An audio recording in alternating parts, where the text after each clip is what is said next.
we are moving towards materialistic digression. Yes, true, absolutely. What that creates is a very interesting thing, that we are unknowingly attached into various networks of thought. Yeah, we are. So what we do is that we collect, or rather we perceive things through collected knowledge. Of course. So when we are perceiving something through collected knowledge, we are creating an atmosphere for heterogeneity through homogeneity. Why? Because it is না এখানে যে কি homogeneity ওয়ার্ডটা use করবি নাকি বলবি human Quest for universal truths? এক কথায় ওটা, বেশি কথায় এটা।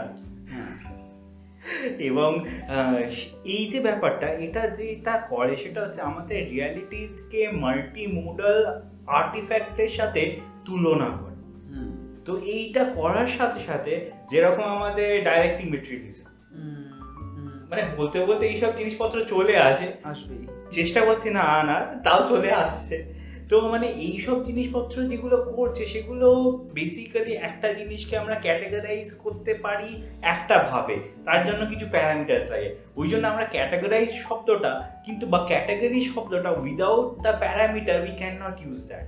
Rather categorization is a parameterized approach. একদমই তাই, মানে এই দুটোই একটা ইন্টারচেঞ্জেবল এবং ইন্টারডিপেন্ডেন্ট। হ্যাঁ হ্যাঁ, একে অপরের দ্বারা, মানে একে অপরের দ্বারা নিয়ন্ত্রিত, আবার একে অপরকে ছাড়া তো অস্তিত্বই। হ্যাঁ, প্যারামিটার গুলো ক্যাটাগরি, আবার ক্যাটাগরিটাও প্যারামিটার, কতগুলো প্যারামিটারের সমষ্টি।